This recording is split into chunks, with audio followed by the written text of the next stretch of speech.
Sasama ka sa akin! Wag! Bitiwan mo ako! Bitiwan mo ako! Bitawan mo ako! Olga! Olga! Ano nangyayari sa'yo? Halika! Olga! Ariel! Tulungan mo ako! Isang aswang! Olga! Tatagan mo ang iyong kalooban!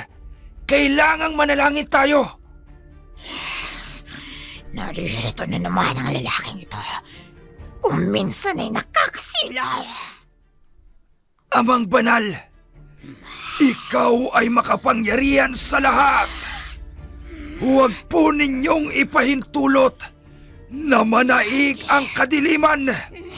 Nangako ka sa iyong salita na hindi mananaig sa aming mga mananampalataya ang anumang gawain ng masama. Pagkos, Nasisilaw ako! ililigtas mo kami! Hindi! Nasisilaw ako!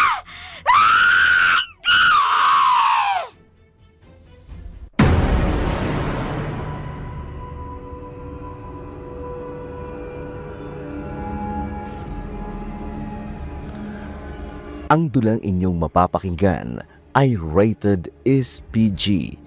Istriktong patnubay at gabay ng magulang ang kailangan. Maaaring may masaselang tema, lingwahe, karahasan, sexualidad, horror o paggamit ng droga na hindi angkop sa mga bata.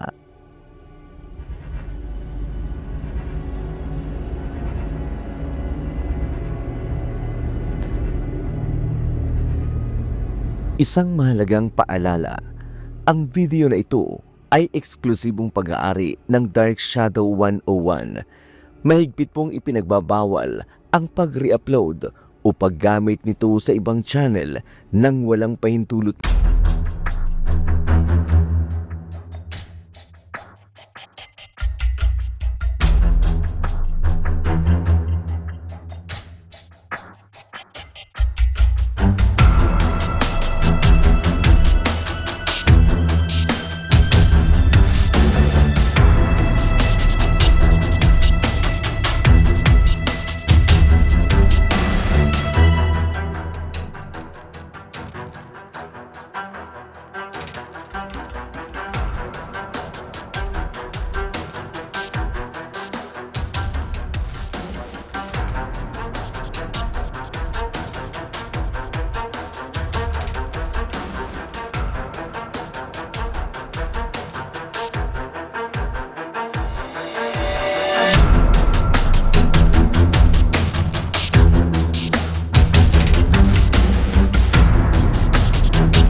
ulit sa kanila. Totoong maraming nanliligaw sa akin. Karamihan sa kanila, naging nobyo ko na. Pero, nakipagkalas din ako sa kanila kagad. Dahil wala sa kanila ang katangiang hinahanap ko sa isang lalaki. Ang ibig mong sabihin ay nasa akin ang katangiang yon? Oo, kaya nga kita sinagot eh. Dahil nasa iyo ang katangian ng lalaking matagal ko nang hinahanap. Kaya sana hindi mo ako sasaktan. Magtiwala ka sa akin. Hinding-hindi kita sasaktan. Pangako.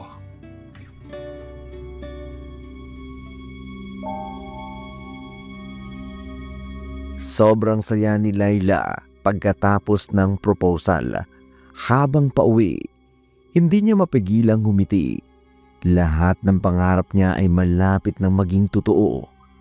Gwapo si Emil, mayaman. Ang problema nga lang, hindi niya sigurado kung mahal niya ba talaga ang lalaki o pera lang nito ang habol niya. Sa isip niya, matututunan niya namang mahalin. Ang importante ay makasal sila. May takot din siya na baka malaman ni Emil ang sikreto niya, pero hindi niya na inisip iyon.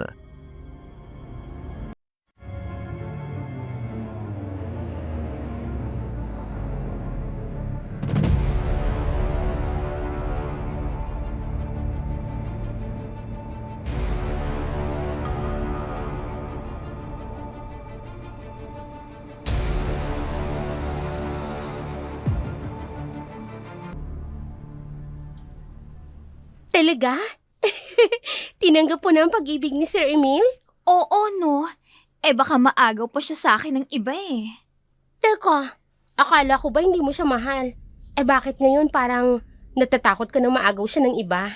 Sa ngayon, hindi ko pa masasabing mahal ko nga siya. Pero syempre, gusto ko siya.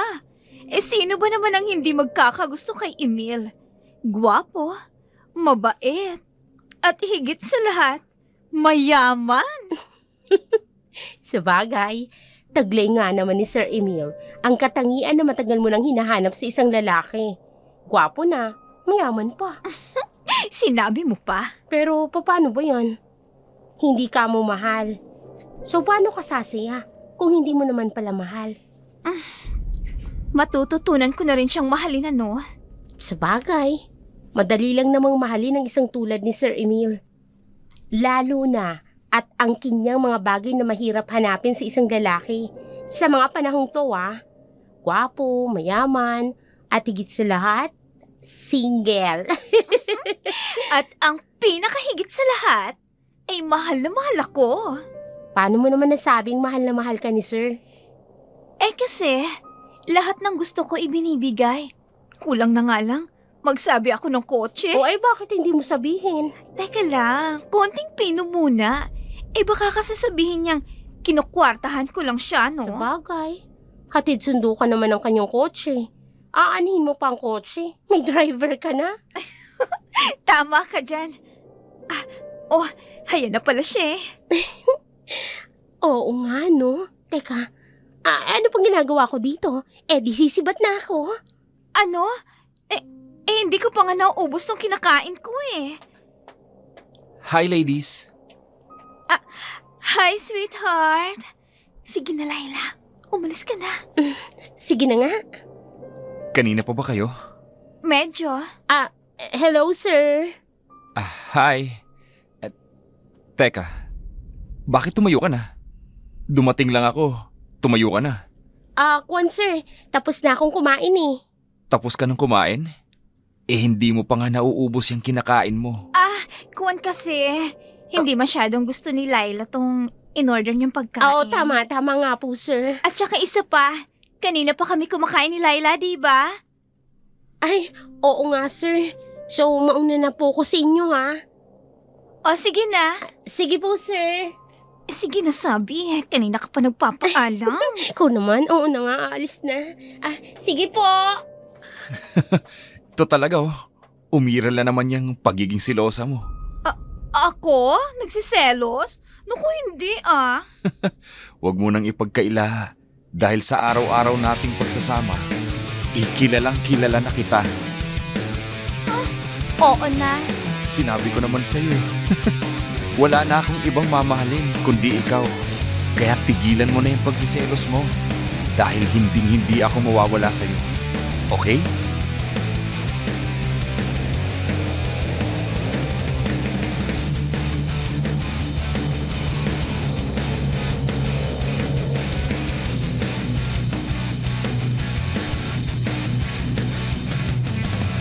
Anak, kumusta na ang pamamalakad ni Emil sa negosyong naiwan ng papa mo? Okay lang naman, Mama. Nagagampan na naman ho niya ng maayos ang trabaho. Mabuti naman kung ganun. Abay, dapat lang na pagbutihan niya ang kanyang pamamahala. Dahil sa kanya rin mapupunta ang kumpanyang naipundar ng iyong papa. Yan ho lagi ang sinasabi ko sa kanya. Kaya wala ho tayong dapat ipag-alala. Lalo na po ngayon. Lalo na ngayon, hindi ko naiintindihan. Mama, ganadong magtrabaho ang apo ninyo. Talaga? Ay, sinasabi ko naman sa'yo eh. Magugustuhan din niya ang posisyon na ibinigay ko sa kanya. Ikaw lang naman itong walang tiwala sa anak mo. Natakot lang naman ako nung una, Mama. Dahil wala siyang kaalam-alam sa pamamalakad ng kumpanya. Mabuti na lang at meron na siyang inspirasyon ngayon, kaya ganado siya. Inspirasyon? Anong ibig mong sabihin? Mama, may nobya na po ang apo ninyo. Talaga? Oho, pagkatapos ng ilang taong hindi nakipagrelasyon si Emil, sa wakas, may nobya na ulit siya. Ay, mabuti naman kung gano'n at nagkaroon na siya ulit ng nobya. Ay, kung bakit naman kasi napakapihi ka ng anak mong yan. Mari naman akong inirereto sa kanya pero ayaw niya naman. Hayaan na lang natin sa gusto niya, Mama, si Emil. Total naman, siya naman ang makikisama at hindi naman tayo. Anak, dyan naman ako hindi sang-ayon sa'yo. Ma, nasa edad na ho ang apo ninyo. Yun na nga eh. Nasa edad na. Pero paano na lang kung ang mapipili niyang babae, tulad ng pipitsuging Alma na yun? Bata pa ho siya noon, Mama. Marupok. Pero ngayon, nasa edad na siya. Teka sandali. Sino ba ang sinasabi mong nobya ni Emil? Sa ngayon hindi ko pa kilala, Mama. Abay dapat nakilalanin natin. Baka mamaya, kung saan-saan napulot ng anak mo ang babaeng yun. Ma, hindi ho. Dahil ayon po kay Emil, galing daw sa isang prominenteng pamilya, katulad ho natin. Magaling, magaling. Abay dapat lang. Ang tagal-tagal niyang hindi nagkaroon.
Pero nang magpaalam na siya, ibang apelyido ang binabanggit niya. Ano ho? Pangalan mo ang hinanap niya. Pero nang sinabi kong wala ka pa, dahil kako nasa trabaho ka pa, ang sinabi naman, sige po, Mr. Monteverde. Tatawag na lang ulit ako, ang sabi. Hindi naman Monteverde ang apelyido ko, kundi Salcedo. Bakit ako tinawag na Mr. Monteverde? Anong sinabi niyo nung tinawag kayong Mr. Monteverde? Ay wala na. Hindi na ako nakasagot pa. Dahil ibinaba na nga ang auditibo. Sa susunod ho, Itay, pag tinawag kayong Mr. Monteverde, sabihin niyo, kayo nga si Mr. Monteverde. Ano? At bakit? Basta, sundin niyo na lang ang sinasabi ko, Itay. Para rin sa atin tong ginagawa ko.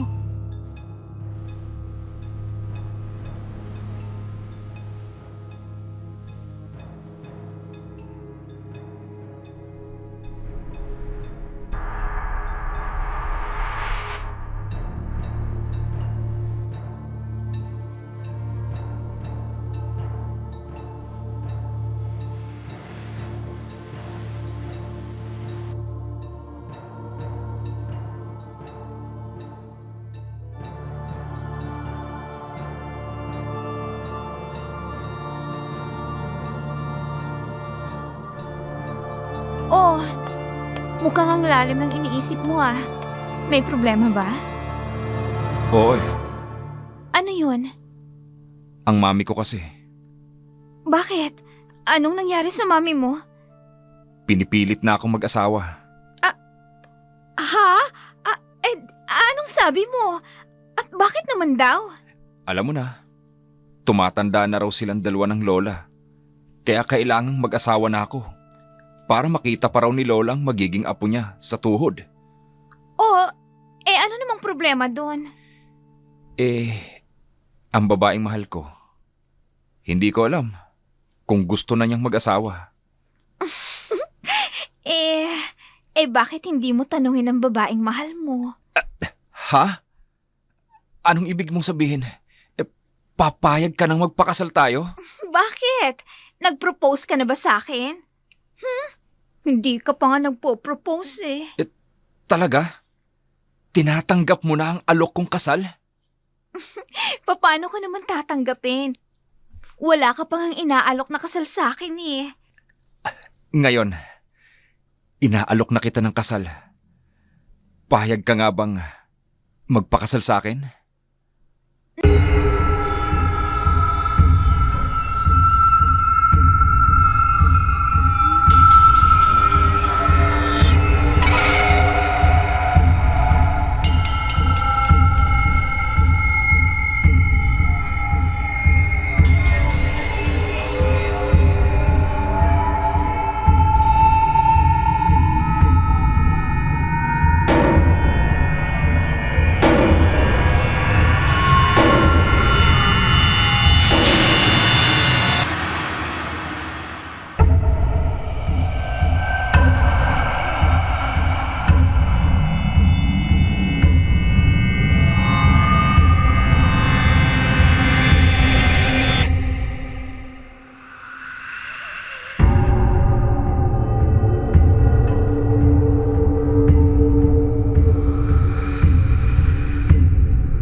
Dahil sa pagkakataong ito, may nag-iisang lalaki dito sa buhay ko.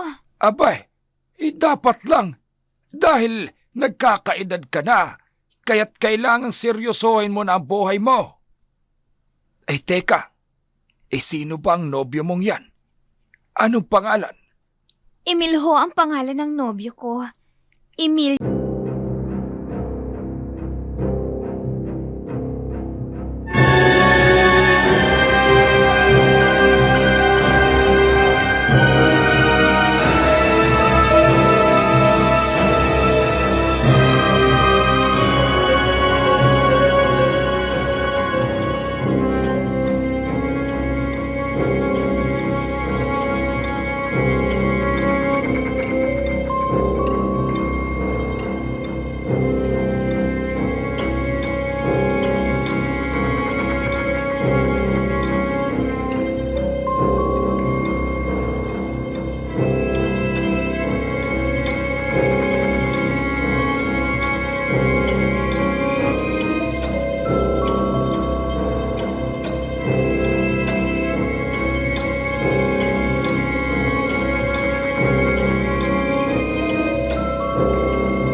Mabuti naman kung ganon. At sana, kung hindi mo man malampasan ang galing ng daddy mo sa pagtatrabaho sa kumpanya, kahit mapantayan mo lang sana. Ma? Mabuti naman kung ganon. Yan ang inaasahan ko na magiging kasagutan mo. Oh, okay. At naririto na ang anak ko. Bye. Sino ba yung kausap ninyo? Parang seryosong-seryoso kayo. Isa sa mga empleyado. Teka nga muna. Nakabihis ka yata. Saan ka ba pupunta? Lalakarin ko ang papeles ko. Pauwi ng Pilipinas, ma. Ano? Sandali lang, ma. Tumatawag ang apo nyo. Hello? Anak? Hello po. Naiprocess niyo na po ba ang mga papeles niyo pa uwi rito? Oo, kaya tungat palis na ako ng bahay. Mabuti naman po kung ganon. Basta yung usapan natin, Ivo, huwag mong kalilimutan. Ano pong usapan? Batang to, ikakasal lang nagiging makakalimutin na. Yung sinabi ko, huwag mo munang sabihin sa nobya mo na uuwi ako ng Pilipinas. Yun po ba? Oo naman po. O, sige. Paalis na ako. Sige po. Ma? Teka. Ano ba yung narinig ko? Sinisikreto nyo ng anak mo ang pag-uwi mo ng Pilipinas? Oo. Para sorpresahin, ang mamanugangin ko.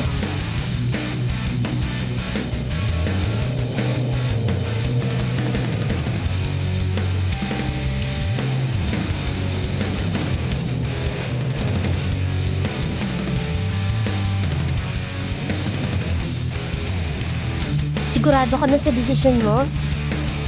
Tingnan mo naman tong babaeng to.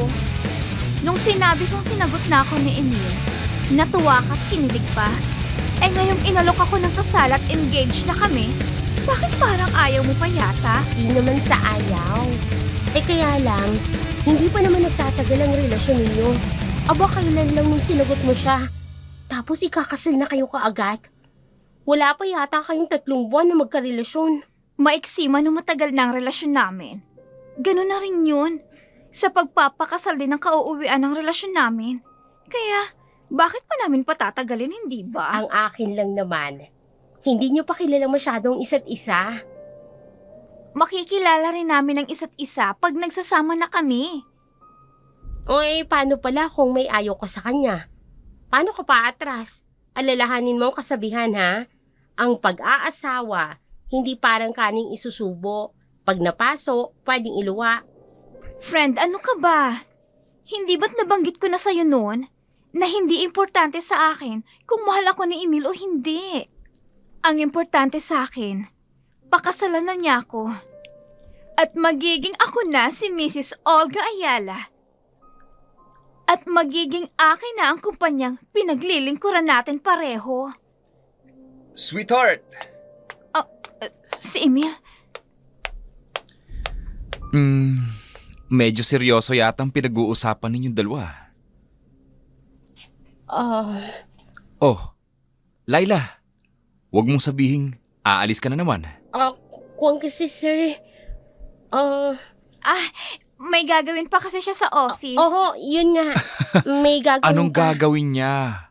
Break time pa nga natin eh. Kung kasi sir, yung... Umiiwas ka ba sa akin, Laila? Ho? Bakit naman po ako iiwas sa inyo, sir? O siguro, may kasalanan ka sa akin, ano? Naku, lalong wala, no?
Maganda ka pa rin. Maganda ka dyan. Ano bang ipinagmamakdol mo? Kunwari ka pa. Hay, nagsiselos ka na naman ba? Bakit? Masama ba akong magselos ako? Sweetheart, kaibigan mo si Laila. Tsaka isa pa, ano naman ang pinagsiselos mo dun? Tuwing tanghali lang kami nagkakausap. Ikaw nga tong nagsasabi sa akin na sumabay sa'yo sa pagkain. Hindi yun. Ano nga kung ganun? Yung pagpigil mo sa kanya. Nung paalis na siya. Yun ba? Bakit? May nakakatawa ba sa sinabi ko? Hindi ka ba natutuwa sa desisyon ko na gawin siyang isa sa mga bridesmaid natin? Akala ko matutuwa ka kung gagawin kong bridesmaid ang kaibigan mo. Pero kung ayaw mo, sige, palitan na lang natin siya. Ngayon pa papalitan. Sinabi mo na nga siya ng magiging bridesmaid. Sweetheart, mabuti na lamang at una pa lang sinabi mo na sa akin na nagsiselos ka. Kung hindi, ay nako, baka pag-awayan pa natin ang bagay na yan. Ay, hindi ba pwedeng alisin mo na yung kaseselos mo? Total, ikakasal na tayo. Wala nang makakaagaw pa sa akin sa'yo. Sinabi mo yan Oo naman. Ikakasal na nga tayo, di ba? Oh, bakit ka pa magsiselos? Ilang linggo na lang. Maitatali na ako sa'yo. Ihinto mo ng sasakyan. Pero hindi pa dito ang bahay ninyo. At teka, nasa na ba tayo? Nalampasan na yata natin ang bahay nyo. Hindi mo agad sinabi. Nawala sa isip ko. Okay lang. Pero bakit dito ka bababa? May bibilhin pa kasi ako. Diyan sa butika. Sasamahan kita. Naku, wag na. Para hindi ka na maabala pa. Sige na. Nagtatampo ka pa rin ba? Hindi na. Bibilhan ko lang ng gamot si Daddy. Kaya nga, dalawa tayo. Wag na sabi Gusto ko.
Sabi ko makikipagrelasyon ka sa isang lalaking mayaman. Pero ikinahihiya mo naman ang katayuan mo sa buhay. Pwede ho ba, Itay? Huwag niyo na ho ako sermonan. Pagod ho ako.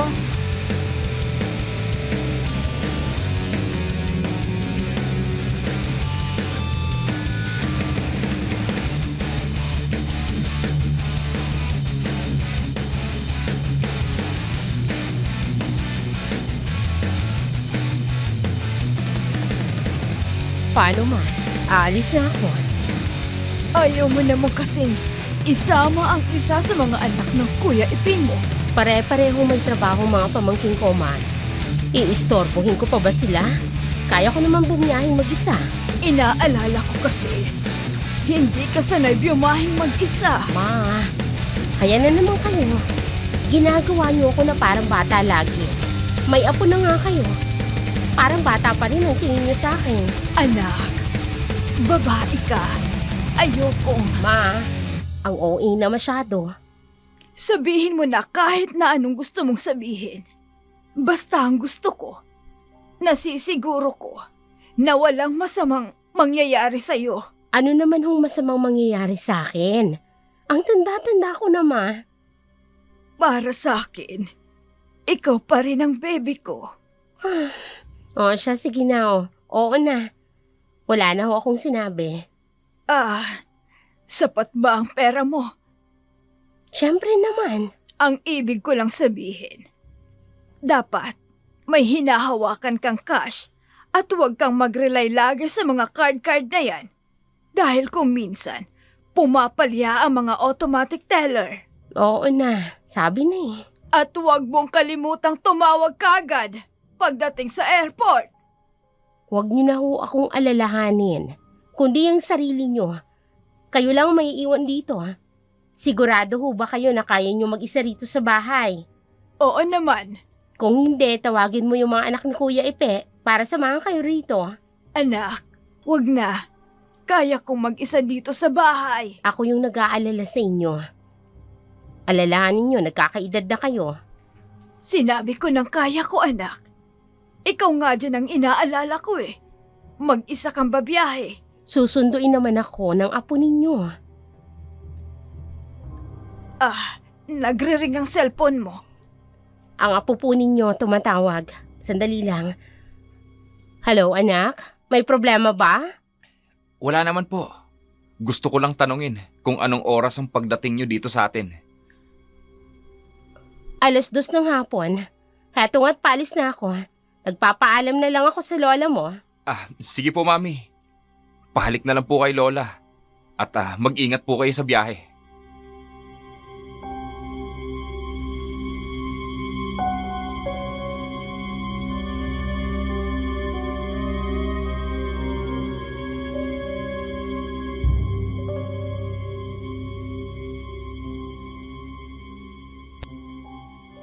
Normal na umaga lang para kay Laila. Pumasok siya sa opisina na may ngiti sa labi. Inaasahan niyang makita si Emil at pag-usapan ang kanilang kasal. Pero ng araw na yun, hindi niya inaasahan ang pagkatuklas ng isang katotohanan. Habang nasa kantin siya kasama si Laila, hindi niya alam na sa loob lamang ng ilang oras, magbabago ang kanyang mundo. Ang selos na matagal niya nang kinikimkim ay magdudulot ng isang desisyon na kailanman ay hindi niya na pwedeng ibalik.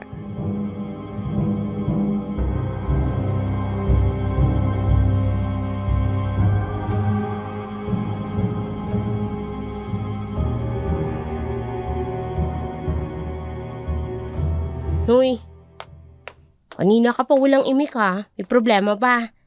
Hindi mo pa kinakain yung order mong pagkain. Napansin mo na ba si Emil? Dumating na ba siya? Sinasabi ko na nga ba eh. Si Sir na naman ang laman ng utak mo. Paano naman kasi? Kanina pa siya umalis ng office. Pero hanggang ngayon, hindi pa rin siya bumabalik. O hindi ba nagpaalam sa'yo? Nagpaalam naman. Sabi niya, meron daw siyang imimit na kliyente. Ay, sino raw? Si Mr. Jun Velasco daw? O yun naman pala eh. Oh, anong pinag-aalala mo? Kung client lang yun, dapat sana naririto lang siya. Isang oras lang naman silang mag-uusap ng kliyente, di ba? Hoy, alam mo, yung si Mr. Velasco, hindi lang yan basta client ng kumpanya. Kaibigan na rin yun ni Sir Emil. Kaya malamang, nagkayayaan sila ng merienda o di kaya uminom. Bakit? Kilala mo ba si Mr. Velasco? Oo naman. Sa tagal ko na dito, no? Kilala ko na ang lahat ng kliyente ng kumpanya. Oh, tatahimik ka na naman. Medyo sumama kasi ang pakiramdam ko eh. Alam ko ang tawag dyan. Love sick. Huwag mo nga akong pagtawanan. Pag ganitong naiinis ako wala ako sa mood. Ang mabuti pa, umuwi ka na. Total, wala naman dito si Sir. Pwede ba yun? Mamaya, sasabihin pa ng mga kasamahan natin sa trabaho na girlfriend lang ako ng CEO. Umuuwi ako nang wala sa oras. Kanino ka naman mag-work? Wala nga si Sir, di ba? O, paano kung dumating si Emil? Di sasabihin ko, sumama yung pakiramdam mo. Sigurado, pupuntahan ka pa nun. O, sige na. Text mo ako kagad pag dumating siya, ha? Oo na, sige na. Uwi na ha.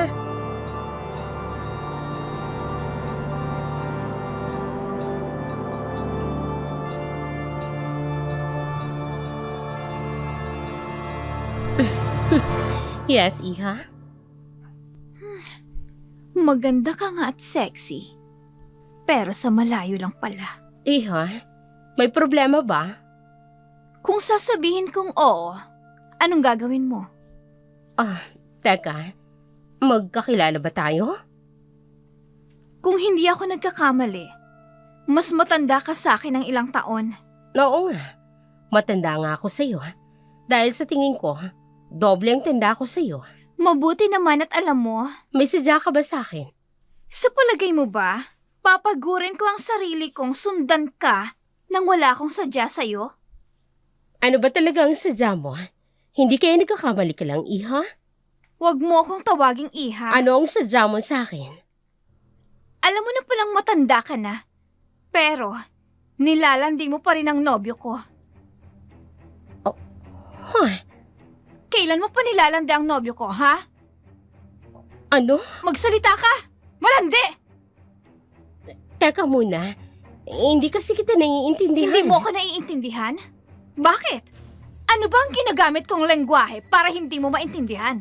Tagalog naman, Ang hindi ba? ibig kong sabihin, wala akong ideya kung bakit ganyan ang mga sinasabi mo. Nagmamaang-maangan ka pa? Masakit ba sa tenga ang sabihin kong malandi ka? Maganda ka nga, pero ang bastos ng bunganga mo. Sino kaya ang mas bastos sa ating dalawa? Ako na ang nagsasabi ng totoong pagkatao mo? O ikaw na nanlalandi sa nobyo ko? Walang modo! Wala kang galang sa mas matanda sa'yo. At sino ka para sampalin ako, ha? Ikaw pang nanlalandi sa nobyo ko, pero ikaw pang may ganang sampalin ako. Kaya heto rin ang bagay sa'yo. Walang hiya ka! Malandi ka! Teka, Malandi! ano ba? Iwan mo ang Nilalandi buhok mo ko! ang nobyo ko! Iwan mo ang buhok ko! Parang magtanda kang malandi ka! Ingungun-ngun ko mukha mo dito sa marmol na ito! Nasasaktan ako! Tigilan mo ako! Malandi ka talaga! Nasasaktan na ako! Landi! Habang tumatakbo si Laila palayo ng hotel, puno ng galit at pagkalito sa isip niya, hindi niya alam na ang babaeng pinagsabunutan niya ay walang iba kundi ang ina ng boyfriend niya. Sa mata niya, nakita niya lamang na isang babaeng sumusubok na agawin si Emil sa kanya. Ang lahat ng ginawa niya ay bunga ng matinding selos. Pero hindi niya alam na ang ginawa niya ay magdudulot ng higit pa sa kanyang inaasahan. Bawat hakbang niya palayo ng hotel ay lalong nagdadala sa kanya sa isang pangyayaring hindi niya makontrol.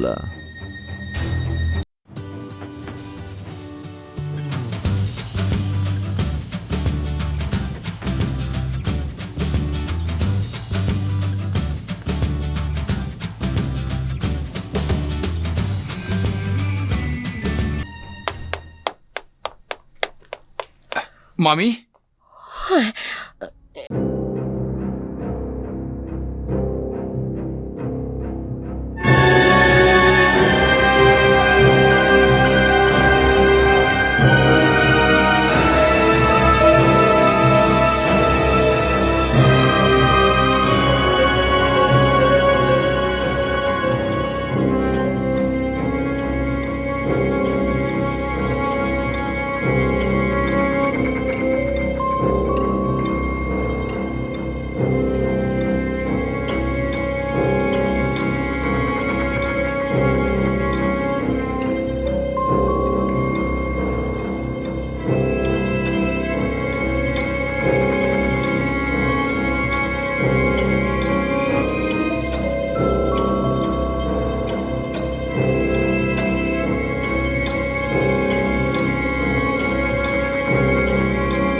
siguro na babae nga yun ni sir. Ano pa nga bang iisipin ko? Kitang-kita ng dalawa kong mga mata. Pumasok sila sa loob ng hotel. At inihatid ni Emil ang babaeng yun sa loob ng kwarto ng hotel na yon. Teka, hindi ko alam may kalokohan din pala si sir. Kaya yun, hindi na ako nakapagpigil. At pinagsasabunutan kong babaeng yun. Ano? Sinabunutan mo yung babaeng kasama ni sir? Sobra ka naman. Balingkera ka talaga. Oo. Kaya manghihiram yun ang mukha sa aso. Dahil inginudngud ko ang mukha niya sa sahig. Teka, ano naman ang sabi ni sir? Pinanood ka lang ba na ginagawa yun sa babaeng yun? Wala siya eh. Pagkapasok ng babae sa kwarto, umalis ka agad siya. Kaya yun, sinamantala ko ang pagkakataon. Para sa bunutan ng malanding babaeng yun. Lintik lang ang walang ganti. Teka, paano yan? Anong plano mo? Nakausap mo na ba si sir? Hindi pa. Pero magtutuos kami ng lalaking yon.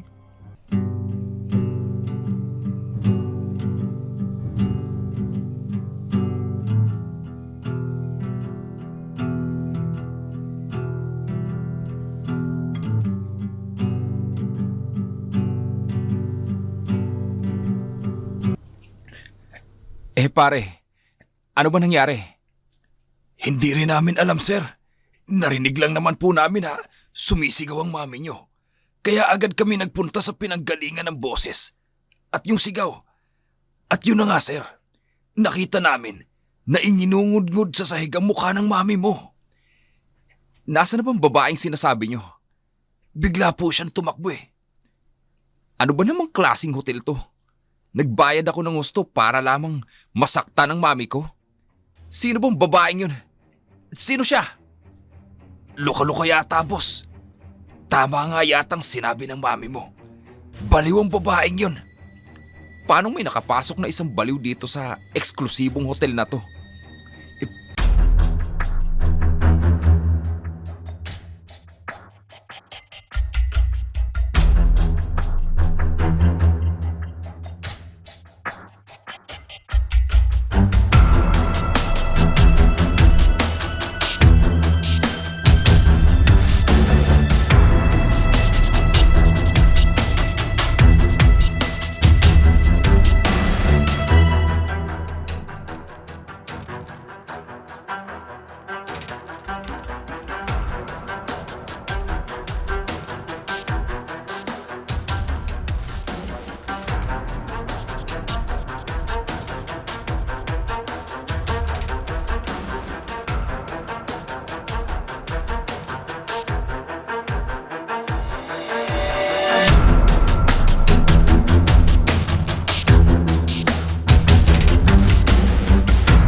eksklusibo, pero hindi maprotektahan at hindi maalagaan ng mga customers.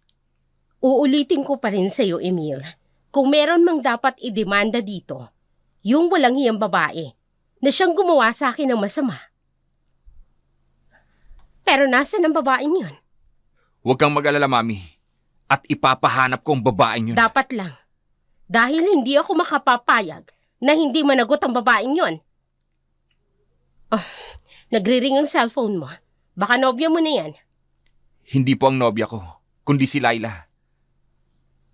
Oh, Laila, napatawag ka. Anong oras kayo darating, sir? Bakit? May mga pipirmahan kayong papeles dito. Ay, itabi mo muna dyan. Siya nga pala, si Olga. Nariyan ba? Hindi ho pumasok. Ay, At may pinapasabi ho, sir. ano yun? Hindi na raw po siya papasok sa office dahil magre-resign na raw po siya. Ano? Tototohanin pa yata ang sinabi sa akin. Hindi ba sinabi sa'yo kung bakit hindi siya papasok? Kasi sir, masyado yatang nasaktan sa ginawa niyo. Ginawa ko? Na anong ginawa ko? Sa pambababae mo. Wala akong babae, Laila. Napakasilosa talaga ng babaeng yun. Sinabi niyo pa, silosa talaga. Oh, paano? Ikaw munang bahala dyan at marami akong aasikasuhin ngayon. Pero tawagan mo pa rin si Olga. Sabihin mo, pinapapasok ko siya. Sige ho, sasabihin ko. Pero, iba pa rin kung ikaw mismo magsasabi, sir. Oo, tatawagan ko siya. Pero palilipasin ko lang ang galit niya. Isa pa, pupunta ako sa isang law office ngayon. Law office? Bakit ho, sir? Sinabunutan si Mami ng isang baliw na babae sa hotel. Ho? At hindi pa nakontentong walang hiyang babaeng yun. Inginudngud pa sa sahig na marmol ang mukha ng mami ko. Sir, kung hindi ho ako nagkakamali, ganyan din po yung kwento sa akin ni Olga. Ganyan po yung ginawa niya dun sa sinasabi niyang babae mo. Ano? Ulitin mo yung sinabi mo. Ulitin mo! Nagkwento po kasi sa akin si Olga. Sabi niya, sinabunutan niya yung babae at inginudgud pa raw yung muka. Sa sahig daw, sir. Ha? Saan daw niya sinabunutan ng babae? Sa hotel daw. Sa hotel? Oo. Kasi nga nakita kanya na may kasama. Kaya sinabi niya raw sa driver ng taxi na sundan yung kotse minamaneho mo.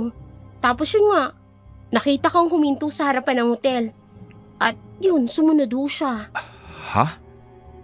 Ano raw ang pangalan ng hotel? Hotel Deluxe yata yun, sir. Hotel Deluxe?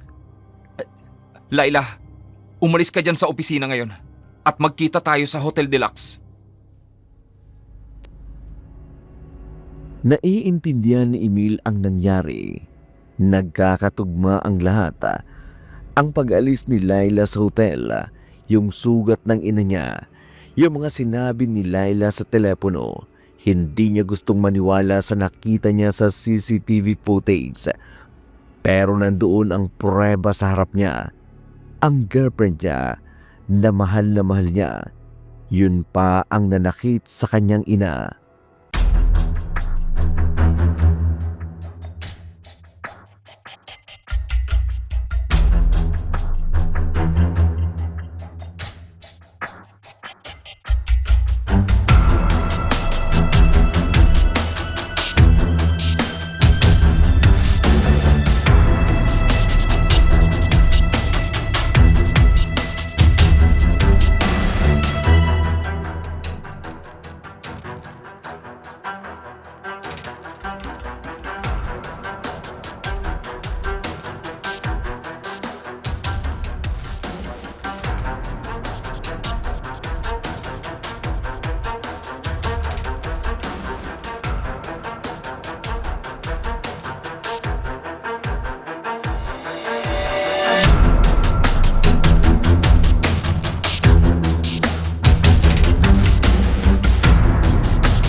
Ay hindi ba kasuotan yan? Alam mo, Iha, hindi naman kami pihikan sa mamanugangan namin. Ang importante sa aming pamilya ay mamahalin ang apo ko ng tunay. Hindi na importante sa akin kung ano ang kabuhayan ng mapapangasawa niya. Total, marami na kaming pera. Kaya't aanhin pa namin ang pera ng mapapangasawa ng anak ko. Sobra-sobra na sa pamilya ko ang perang hawak namin.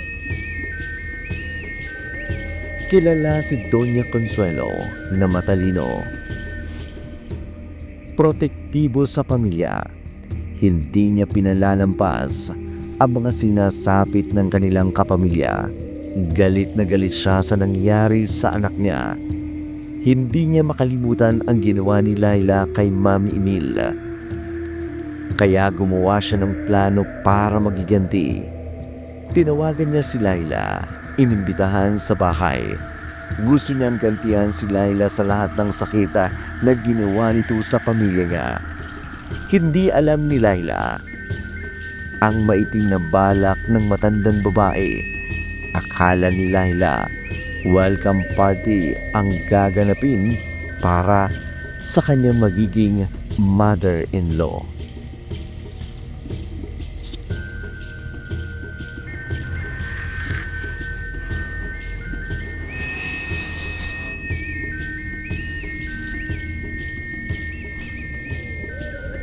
Oh, hindi ka pa papasok, anak. Hindi ho, Itay. Bakit? Meron na namang hindi makakapasok sa kasamahan mo sa trabaho. Kaya ikaw na naman ang mapapasubong gagawa ng trabaho nila. Hindi ho, Itay Day off ko po ngayon. Kaya magpapakasawa ako sa pagilata. Ganun ba? Sige, magpahinga ka hanggat gusto mo kung ganun. Ako na lamang ang magluluto ng agahan natin. Pero aalis din po ako mamayang hapon, Itay.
Thank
you.